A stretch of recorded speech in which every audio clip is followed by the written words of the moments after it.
नमस्कार, आप देख रहे हैं सुरागीलाल न्यूज चैनल का उत्तराखंड बुलेटिन और मैं हूं आपके साथ उनजिला फातिमा। आइए नजर डालते हैं आज की फटाफट खबरों पर। भाजपा नेता और दुग्ध संघ अध्यक्ष मुकेश बोरा की गिरफ्तारी को लेकर प्रदर्शन कर रही कांग्रेस नेत्रियों और महिलाओं ने की सुरागीलाल न्यूज चैनल से खास बातचीत। पोषण माह कार्यक्रम, विधायक ने किया शुभारंभ, पोषण रैली को दिखाई हरी झंडी।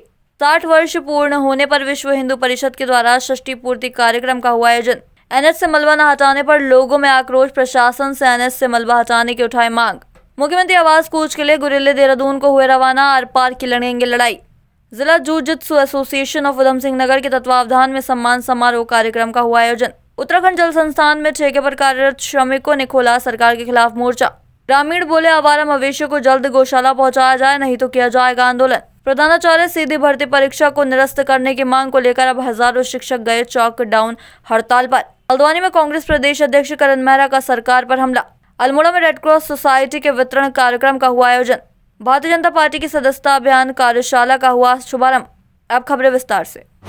हल्द्वानी के बुद्ध पार्क में महिला कांग्रेस द्वारा आज लालकुआ दुग्ध संघ में कार्यरत महिला के साथ दुष्कर्म के आरोपी भाजपा नेता और दुग्ध संघ के अध्यक्ष मुकेश बोरा की जल्द गिरफ्तारी की मांग को लेकर प्रदर्शन करते हुए पुतला फूंका गया।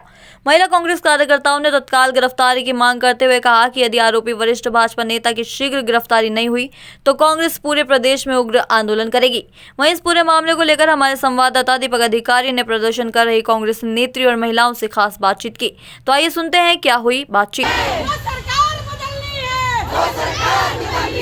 बाल विकास विभाग के द्वारा सोमवार से पोषण माह कार्यक्रम मनाया जा रहा है। जिले के लोहाघाट में विभाग के द्वारा जिला कार्यक्रम अधिकारी डॉक्टर राजेंद्र प्रसाद के दिशा निर्देश में आयोजित पोषण माह कार्यक्रम का लोहाघाट विधायक खुशहाल सिंह अधिकारी ने शुभारंभ किया। संवाददाता लक्ष्मण बिष्ट की रिपोर्ट। ये कार्यक्रम कुपोषण मुक्त जो कार्यक्रम देश के द्वारा आयोजित किया गया है, इसके लिए मैं यहाँ के स्थानीय जो हमारे जिला कार्यक्रम अधिकारी, सम्मानित बाल विकास अधिकारी, परियोजना अधिकारी जो हैं, इन लोगों को बहुत बहुत धन्यवाद दूंगा कि आप बहुत मेहनत के साथ इस जिले में जो कार्य कर रहे हैं, इसके लिए आप लोगों को बहुत बहुत बधाई। आज ये आपने देखा होगा कि तमाम कोई भी एक भी हमारे आंगनबाड़ी की कार्यकर्ती ऐसी नहीं थी जो कि यहाँ छूट गई हों। पूरी सबकी सब यहाँ सहायिका हों, चाहे आंगनबाड़ी कार्यकर्ती हों, यहाँ पर आकर उन्होंने हमारे जिले के कार्यक्रम अधिकारी से दिशा निर्देशों को सुना और उनके आदेशों का पालन करने के लिए तत्परता दिखाई। उसके लिए भी मैं जिला कार्यक्रम अधिकारी व आंगनबाड़ी कार्यकर्तियों को बहुत बहुत धन्यवाद देता हूँ। और इनके कार्यक्रम से मुझे लगता है कि हमारा समाज आगे बढ़ रहा है और आगे बढ़ेगा। हमारा तो सरकार से भी एक निवेदन भी था कि भाई अच्छा कार्य कर रही हैं, अच्छा काम कर रही हैं, इनके द्वारा जो पूरा सहयोग समाज के लिए किया जा रहा है, इसके फलस्वरूप थोड़ा इनका मानदेय भी बढ़ाया जाए ताकि इनका हौसला बढ़े और आने वाले दिनों में और सक्रियता से जब ये काम करेंगी तो एक दिन हमारा ऐसा यह जिला, यह प्रदेश और यह देश ऐसा हो जाएगा कि कुपोषण नाम की कोई यहाँ चीज़ नहीं रहेगी। इसके लिए मैं सरकार से भी अनुरोध करूँगा और बहुत बहुत धन्यवाद पुनः यहाँ के जिला कार्यक्रम अधिकारी, सम्मानित हमारी जो परियोजना बाल विकास अधिकारी हैं, बहुत मेहनती हैं, इन लोगों को धन्यवाद दूंगा कि आप ऐसे कार्यक्रमों में बढ़ चढ़ कर गाँव में जाकर आप भी सहयोग करें। इसके लिए बहुत बहुत धन्यवाद। माह में मनाया जाता है। इसका मुख्य उद्देश्य जो कुपोषण से मुक्ति, इसका सबसे अल्टीमेट एम है। जैसे कि बहुत सारे उसमें पाया जाता है कि कुछ बच्चे किसी कारणवश कुपोषित हो जाते हैं, चाहे वो जेनेटिक डिसऑर्डर हो या फिर कई बार कुछ बीमारियों के कारण। तो हमारा विभाग का सबसे मेन उद्देश्य यही है कि हम 100% कुपोषण मुक्त समाज की स्थापना करें। यही इस कार्यक्रम का उद्देश्य है। विश्व हिंदू परिषद के स्थापना के 60 वर्ष पूर्ण होने के उपलक्ष्य में विश्व हिंदू परिषद शाखा खटीमा के द्वारा रामलीला मैदान खटीमा में षष्ठी पूर्ति कार्यक्रम का आयोजन किया गया। इसका प्रारंभ उपस्थित सभी अतिथियों के द्वारा दीप प्रज्वलित कर किया गया। वहीं विश्व हिंदू परिषद के द्वारा इस समारोह में हवन यज्ञ का आयोजन भी किया गया। संवाददाता ईश्वर सिंह की रिपोर्ट। कृष्ण जन्माष्टमी 1964 को विश्व हिंदू परिषद की स्थापना संदीपनी आश्रम मुंबई के स्वामी चिन्मयानंद जी के आश्रम में हुई। 1964 से लेकर 2024 आज 60 वर्ष पूरे होने पर जो संकल्प विश्व हिंदू परिषद ने कृष्ण जन्माष्टमी के दिन 1964 को लिया था, उसी संकल्प को लेकर विश्व हिंदू परिषद आज भी हिंदू समाज को संगठित करने, हिंदू समाज का संवर्धन करने, हिंदू समाज पूरी दुनिया में फैले हुए हिंदुओं को संगठित करने का काम निरंतर कर रहा है। उसमें विगत इतने वर्षों तक धर्मांतरण, लव जिहाद, आतंकवाद और हिंदू मान बिंदुओं का संरक्षण करना है, इसके लिए विश्व हिंदू परिषद की स्थापना हुई थी। उसी में विश्व हिंदू परिषद लगातार निरंतर इस काम को कर रहा है। तो आप यह एक हमने पूरे प्रखंड के अंदर विश्व हिंदू परिषद की जो गांव में समितियां हैं, उनके अध्यक्ष, मंत्री, प्रखंड के संयोजक, महिला समिति की हमारी संयोजिका, मातृशक्ति की प्रमुख, ऐसे लोगों को, प्रमुख लोगों को यहाँ पर बुलाकर यह एक हमने स्थापना दिवस का कार्यक्रम आज पूर्ण किया। लोहाघाट एनएच में बाराकोट के भारतोली व चुईरानी के बीच पिछले दिनों बारिश से भारी मात्रा में मलबा आ गया था, जिस कारण एनएच लगभग 6 घंटे बंद रहा। एनएच के द्वारा इस मलबे को सड़क किनारे डंप कर दिया गया है। वहीं क्षेत्र के जनप्रतिनिधि दीपेंद्र सिंह अधिकारी ने सड़क किनारे बने मिट्टी के ढेर को साफ करने की मांग प्रशासन से की है। दीपेंद्र अधिकारी ने बताया, पिछले दिनों इस स्थान में भारी मलबा आ गया था, जिस कारण एनएच घंटों तक बंद रहा। वहीं एनएच विभाग ने मलबे को सड़क किनारे डंप कर दिया था, जिस कारण इस स्थान में दुर्घटनाओं का खतरा बढ़ गया है। संवाददाता लक्ष्मण विश की रिपोर्ट। एनएच के द्वारा डैम्पिंग जोन बनाए गए हैं, उनके द्वारा जो फेंका गया मिट्टी का मलबा है, जो किनारे जो मिट्टी रख दी गई है, उसको साइड करने के आदेश नहीं दिए गए हैं और इसके दुर्घटना होने के चांस बहुत ज़्यादा हैं। और उसके कारण हम रोड बार बार जो ऊपर से मलबा आ रहा है, उसके कारण रोड बंद हो जा रही है और मलबा साफ़ नहीं हो पा रहा है।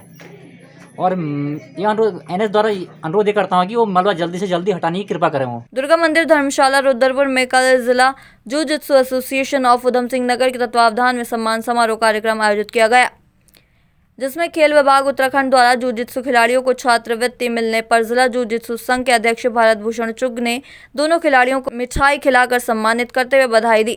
अध्यक्ष भारत भूषण ने कहा कि जनपद के जूजित्सु खिलाड़ी लगातार राष्ट्रीय स्तर पर अपनी प्रतिभाओं का लोहा मनवा रहे हैं और खिलाड़ियों की प्रतिभाओं को उजागर करने हेतु जिला जूजित्सु संघ द्वारा सजग प्रयास किए जा रहे हैं। संवाददाता दुर्गेश तिवारी की रिपोर्ट।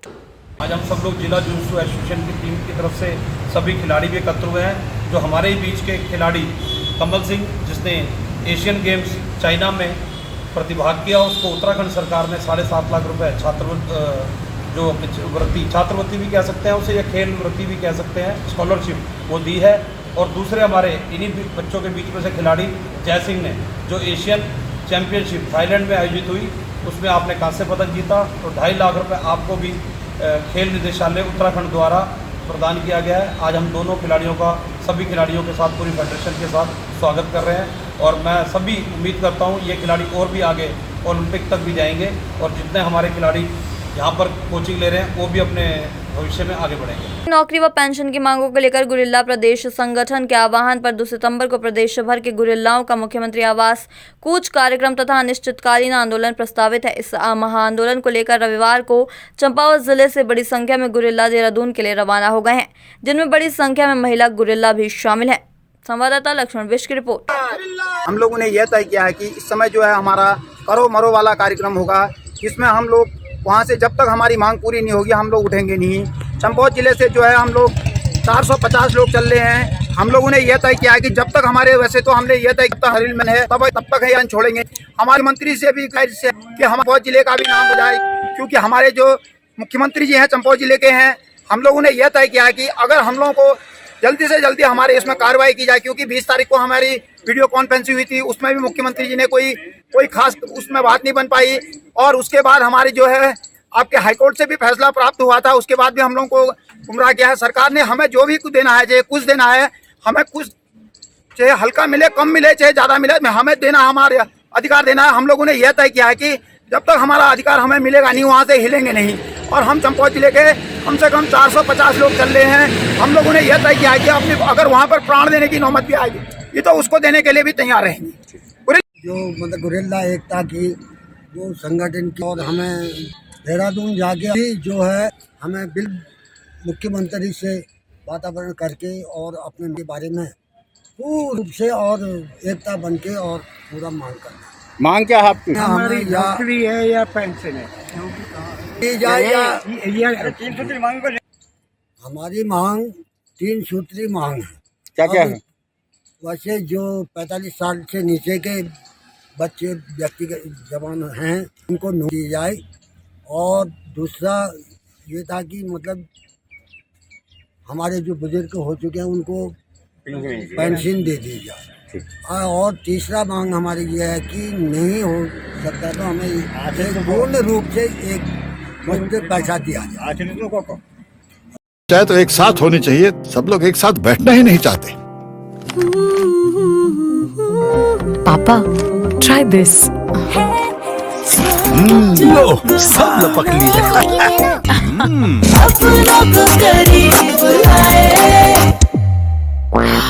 ये क्या हाल कर दिया है रूम का? बस कल से चाय। कल से चाय मेरे रूम में। देवर पान नमकीन।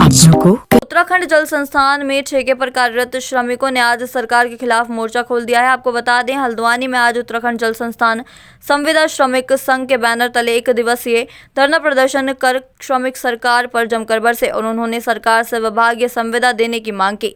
साथ ही उन्होंने ये भी कहा कि सरकार ने उनकी एक नहीं सुनी, जिसको लेकर वे सरकार के खिलाफ धरने प्रदर्शन पर अड़ गए हैं। संवाददाता दीपक अधिकारी की रिपोर्ट। 2200 करीब कर्मचारी हैं, उत्तराखंड जल संस्थान के ठेका कर्मी हैं। इनका पिछले 10-15 सालों से कार्यरत है, इनका उत्पीड़न हो रहा है और शासन ने 2023 में एक आदेश जारी किया है कि इनको पोर्टल के माध्यम से संविदा कर्मचारी के रूप में नियुक्त किया जाए। उसका पालन कराने के लिए पिछले 24 दिनों से देहरादून राजधानी में धरने में बैठे हुए हैं। कोई संज्ञान नहीं ले रहा है। अभी शासन के संज्ञान में हमने डाला है और तमाम जनप्रतिनिधियों के संज्ञान में डाला है। निश्चित रूप से हम इस लड़ाई को जीत कर ही दम लेंगे, क्योंकि इनका शोषण हम बर्दाश्त नहीं कर सकते। मेरा नाम हरीश पनेरू, पूर्व दर्जा राज्य मंत्री, उत्तराखंड राज्य आंदोलन। एक ही है कि हमें किसी सेवायोजन पोर्टल या अन्य आवश्यक एजेंसी द्वारा हमें विभाग में समायोजित किया जाए, क्योंकि हम 15-20 सालों से लगातार यहाँ पे काम करते हुए आ रहे हैं। अभी तक हमारी वेतन जो है 8 से 9 हज़ार मिलता है। अब इतनी महंगाई के दौर में कैसे गुजारा करेंगे हम अपने बाल बच्चों का? आपकी मांग है आपकी? हमारी मांग है कि हमें किसी भी आउटसोर्स एजेंसी या सेवायोजन पोर्टल द्वारा हमें विभाग में समायोजित किया जाए, जो हमारा वेतन है उसको ठीक ठाक किया जाए। गोविंद आर्या, मंडल अध्यक्ष, कुमाऊं मंडल। चाहे तो एक साथ होनी चाहिए, सब लोग एक साथ बैठना ही नहीं चाहते। पापा, try this. लो, सब लपक लिए।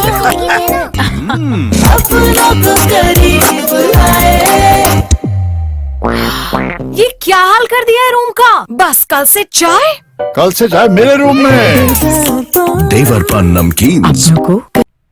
हल्द्वानी से सटे गोलापार में इन दिनों आवारा मवेशियों की वजह से लोगों का जीना मुहाल हो गया है। एसडीएम कार्यालय पहुंचे गोलापार के लोगों ने एसडीएम को ज्ञापन सौंप कहा कि जल्द से जल्द आवारा जानवरों को गौशाला पहुंचाया जाए, ताकि आए दिन इन आवारा जानवरों की वजह से होने वाले हादसों पर विराम लग सके। वहीं उन्होंने चेतावनी भी दी कि यदि सप्ताह के भीतर ऐसा नहीं किया गया तो ग्रामीण आंदोलन के लिए बाध्य होंगे। संवाददाता दीपक अधिकारी की रिपोर्ट। आज गोलापार और चुरगेला से जन आक्रोश रैली के रूप में हम बुद्ध पार्क पर आए हैं, जिसका ज्ञापन हम शासन को अपने एसडीएम के द्वारा, एसडीएम साहब के द्वारा दिया जाएगा। जैसे कि अभी पूर्व में एक परिवार का एक लौता चिराग गाय आवारा पशु की वजह से उसकी मौत हो गई। ऐसी घटना लगातार गोलापार क्षेत्र में बढ़ रही है, चाहे वो लालपुआ का मामला हो, चाहे पूरे गोलापार का मामला, चुरगेले का मामला हो। लेकिन जो आवारा पशु है, उस पशु से काफ़ी मौतें हो चुकी हैं। कई लोगों ने अपने घर के चिराग जो है ख़त्म कर दिए हैं। लेकिन हमारी एक मांग है कि शासन और प्रशासन से कि एक ऐसा निर्णय निकालें, ऐसा अपने कोटे से ऐसा एक गौशाला बनाए, जिससे जो आवारा पशु एक जगह इकट्ठे हो सके और गांव के लोग भी उसमें सहयोग करेंगे, हम लोग भी सहयोग करेंगे। अगर गाय को ले जाना है, पहुंचाना है, तो कहीं पर जो आवारा पशु जो घूम रहा है उसको हम भी करेंगे। एक स्थान तो मिले हमें, लेकिन उसके लिए हम मांग कर रहे हैं और इसीलिए आज हमारे जन आक्रोश रैली यहाँ आई। 1.5-2 साल से लगातार लोग मरते हुए नजर आ रहे हैं, लेकिन कहीं ना कहीं प्रशासन भी अपना काम है। क्या इसमें एक आम जनता की जिम्मेदारी नहीं होती क्या? नहीं, आम जनता की भी अपनी जिम्मेदारी होती है। हम लोग जब भी गाय को अगर देखते हैं कहीं पर वो देखते हैं तो हम लोग पहुंचाते हैं। और जो आज ऐसा हो गया ना, लगातार ज्यादा बढ़ गया, लेकिन हो सकता है कहीं और जगह से ला रहे हैं। और ग्रामीण लोगों ने अपनी जो गाय जो पालते थे वो अभी भी पाल रहे हैं, और अगर नहीं पाले तो रुद्रपुर में है और ये बाजपुर में है, वहाँ 4-5 हज़ार रुपये ले रहे हैं। वहाँ दे करके पहुँचाया है, मतलब उसकी ताकि सुरक्षा हो। गाय जो माता है उसको हमारा पूरा निर्णय। नमस्कार, मैं ग्राम प्रधान खेड़ा से लीला डिस्ट्रिक्ट। मैं गौवंश को लेकर यहाँ पे सड़क में आए दिन हो रही दुर्घटनाओं को लेकर सभी लोग परेशान हैं। रोज आए दिन माएँ अपनी बेटों को खोती हैं, कितने एक्सीडेंट हो रहे हैं और गांव में बहुत सारी किसानों की फसलों का नुकसान हो रहा है। किसान ने अपनी फसल इतनी मेहनत मजदूरी करके इतनी मेहनत से फसलें बोते हैं और उन्हें गायें सब खा जाती हैं।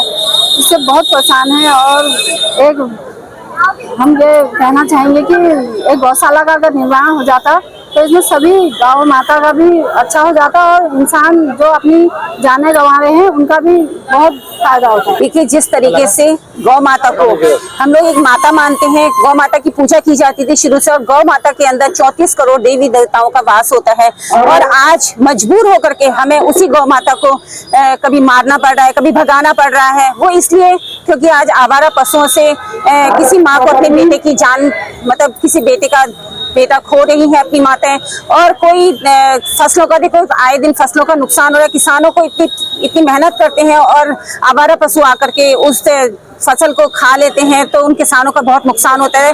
तो आज यहाँ पर हमारे पूरे लालगौं विधानसभा से सारे लोग यहाँ पर बैठे हुए हैं कि हम सरकार से और प्रशासन से ये मांग करते हैं कि जो आवारा पशु घूम रहे हैं उन आवारा पशुओं को कोई एक स्थान निर्धारित करें जहाँ पर उन्हें रखा जाए, जिससे कि आए दिन किसानों की फसलों का नुकसान ना हो और किसी माँ को अपने बेटे की जान को ना गंवाना पड़े। और हम सरकार से बार बार यही मांग करते हैं और अगर अभी हम जिलाधिकारी के माध्यम से एक ज्ञापन देंगे और अगर फिर भी कोई कार्यवाही नहीं होती है तो फिर हम लोग एक उग्र आंदोलन करने के लिए बाध्य होंगे। आज लगातार हमारा प्रयास रहा कि ज्ञापन के माध्यम से उच्च अधिकारी को अवगत कराया कि हमारे क्षेत्र में जो बेसहारा पशु रोड में घूम रहे हैं, जिससे आए दिन पता नहीं कितनी संख्याओं में हमारे युवाओं की, हमारे लोगों की जान चले गई और किसानों की फसल लगातार खराब होती जा रही है। हमारा एक निवेदन था शासन प्रशासन से कि जो गौवंश रोडों में घूम रहे हैं इनको गौशाला में डालें। जैसे अगर मैं बात करूं शासन प्रशासन की, राजस्व इकट्ठा करने के लिए हर तरीके से चालान वाला एक नियम बना रखा है, तो जो गौवंश को छोड़ रहे हैं इनका भी चालान किया जाए। हर गौ माताओं के इसमें टैग लगाया जाए, जो टैग लगा के उसकी पूर्ति की जाए कि भाई ये गौवंश है किसका, उसका ऑनलाइन चालान कराया जाए और गौवंश को हटाकर गौशाला में डाला जाए। यही आज हम आंदोलन करने के लिए यहाँ पर आए हैं। एक महापंचायत की है, अगर एक सप्ताह के अंदर इसका हल नहीं निकला तो हम उग्र आंदोलन करेंगे, जिसकी पूर्णतः जिम्मेदारी शासन प्रशासन की। प्रधानाचार्य सीधी भर्ती परीक्षा को निरस्त करने और प्रधानाचार्य के पद पर 100% पदोन्नति को लेकर राजकीय शिक्षक संघ ने चरणबद्ध आंदोलन का ऐलान कर दिया है। इसी क्रम में आज 2 सितंबर सोमवार को प्रदेश भर के हजारों राजकीय शिक्षक चॉकडाउन हड़ताल पर चले गए हैं, जिसका असर राज्य के इंटर रामनगर ब्लॉक में भी चॉकडाउन हड़ताल के रूप में देखने को मिला है। संवाददाता राजीव अग्रवाल की रिपोर्ट। 20,000 से अधिक राजकीय शिक्षक आज चॉकडाउन हड़ताल पर हैं। हमारी सरकार से और विभाग से मांग है कि उनके द्वारा प्रधानाचार्य के पदों पर जो सीधी भर्ती की परीक्षा करवाई जा रही है यह रद्द की जाए और इन पदों को पदोन्नति से भरा जाए। अगर हमारी आज की हड़ताल से सरकार हमारी मांग को पूरा नहीं करती है तो हम शिक्षक दिवस पर काला फीता बांधकर अपने आंदोलन को जारी रखेंगे। 6 सितंबर को जिला मुख्यालयों पर सारे शिक्षक, पूरे प्रदेश के 20,000 शिक्षक अपने अपने जिला मुख्यालयों पर आकस्मिक अवकाश ले हड़ताल पर रहेंगे। उसके बाद हमारा क्रमिक अनशन होगा और फिर हम लोग प्रांतीय अपने निदेशालय पर देहरादून में आमरण अनशन शुरू कर दें। हल्द्वानी पहुंचे कांग्रेस प्रदेश अध्यक्ष करण मेहरा ने कानून व्यवस्था और महिला अपराधों को लेकर राज्य सरकार पर जमकर हमला बोला। उन्होंने नैनीताल दुग्ध संघ के अध्यक्ष मुकेश बोरा पर दुष्कर्म का मुकदमा दर्ज होने पर कहा कि अगर विपक्ष विरोध नहीं करता तो 24 घंटे में भी मुकदमा दर्ज नहीं होता। इसके साथ ही सल्ट में भी यही हुआ। नाबालिग बच्ची के दुराचार में फंसे भाजपा मंडल अध्यक्ष के खिलाफ मुकदमा दर्ज करने में 4 दिन लग गए। ऐसे में यह समझा जा सकता है कि राज्य के कानून व्यवस्था किस तरह से लचर हो गई है। संवाददाता दीपक अधिकारी की रिपोर्ट। देखिए, लाल कुआं में अगर पत्रकार सक्रियता नहीं दिखाते और कुछ सामाजिक संगठन और विरोधी पार्टियां सक्रियता नहीं दिखाती तो शायद 24 घंटे में भी ये रिपोर्ट नहीं लिखाई जाती। सल्ट के किस्से में भी आप देखिए चौथे दिन जाके रिपोर्ट लिखी गई है। जब हम लोगों ने इंटरवीन किया, कांग्रेस के कार्यकर्ता वहाँ गए, आंदोलन किया, तब उस बच्ची के बारे में रिपोर्ट दर्ज हुई। और बलात्कार हुआ या नहीं हो उसकी पुष्टि कैसे होगी? जब 5 दिन बाद मेडिकल होगा तो क्या है उसका मेडिकल का असर आना, ये आप सब समझ सकते हैं। अंकिता में उनका इन्वॉल्वमेंट, 14 साल की बच्ची का OBC का उनका कार्यकर्ता, तो ये सारे प्रकरण में है। और मैं तो महिला मोर्चे को देखकर दंग हूँ। निर्भया के उसमें जगह जगह आंदोलन करने वाली, कैंडल मार्च करने वाली वो महिलाएं उत्तराखंड के मामलों में गायब क्यों हैं? एक चीज़ और मैं आपसे बांटना चाहता हूँ, जो कलकत्ता में केस हुआ उसमें तो सब आंदोलन कर रहे थे, और उत्तराखंड की बेटियों के लिए आंदोलन करने वाले कहाँ गायब हो गए, ये समझ से परे है। तो इसको पब्लिक को समझना चाहिए। जब कोई शहीद आता है और चुनाव होते हैं तो सैकड़ों लाखों की संख्या में लोग, जब तक सूरज चांद रहेगा तब तक तेरा नाम रहेगा। और जब आगे पीछे हमारे बच्चे दीपक आया, अन्य लोग आए, वो भीड़ नहीं थी। तो ये जो पॉलिटिकल लोग जो लोगों को पपेट की तरह यूज़ करते हैं डमरू बजा के चुनाव के टाइम में, उनसे सतर्क और उनको पहचानने की जरूरत है। रेड क्रॉस सोसाइटी के तत्वावधान में आज दुगाल खोला में कच्चे घरों की सुरक्षा के लिए कंबल, तिरपाल व किचन सेट वितरित किए गए। यह कार्यक्रम अल्मोड़ा रेड क्रॉस सोसाइटी ने आयोजित किया, जिसकी अध्यक्षता भगवती गुरुरानी तथा संजू दुर्गपाल ने की। इस अवसर पर रेड क्रॉस सोसाइटी स्वास्थ्य समिति के अध्यक्ष डॉक्टर JC दुर्गपाल ने रेड क्रॉस समिति के बारे में जानकारी प्रदान की। संवाददाता हेमंत सिंह मेहरा की रिपोर्ट। भारतीय जनता पार्टी की सदस्यता अभियान के तहत भारतीय जनता पार्टी जिला कार्यालय जिला स्तरीय संयुक्त मोर्चा कार्यशाला आयोजित की गई। इस कार्यशाला का शुभारंभ सदस्यता अभियान के प्रदेश सह संयोजक प्रदीप बिष्ट व जिला अध्यक्ष रमेश बहुगुणा व जिला सदस्यता संयोजक प्रकाश भट्ट द्वारा दीप प्रज्वलित कर संयुक्त रूप से किया गया। वहीं जिला स्तरीय इस कार्यशाला में भारतीय जनता पार्टी के सभी मोर्चों के जिला अध्यक्ष, जिला महामंत्री व मंडल मोर्चा अध्यक्षों तथा जिले के विभिन्न प्रकोष्ठों के जिला संयोजक, सह संयोजक आदि ने प्रतिभाग किया। संवाददाता हेमंत सिंह मेहरा की रिपोर्ट। आज के लिए बस इतना ही। ऐसी सभी खबरों के लिए जुड़े रहिए सुरागी लाल न्यूज़ चैनल के साथ। धन्यवाद।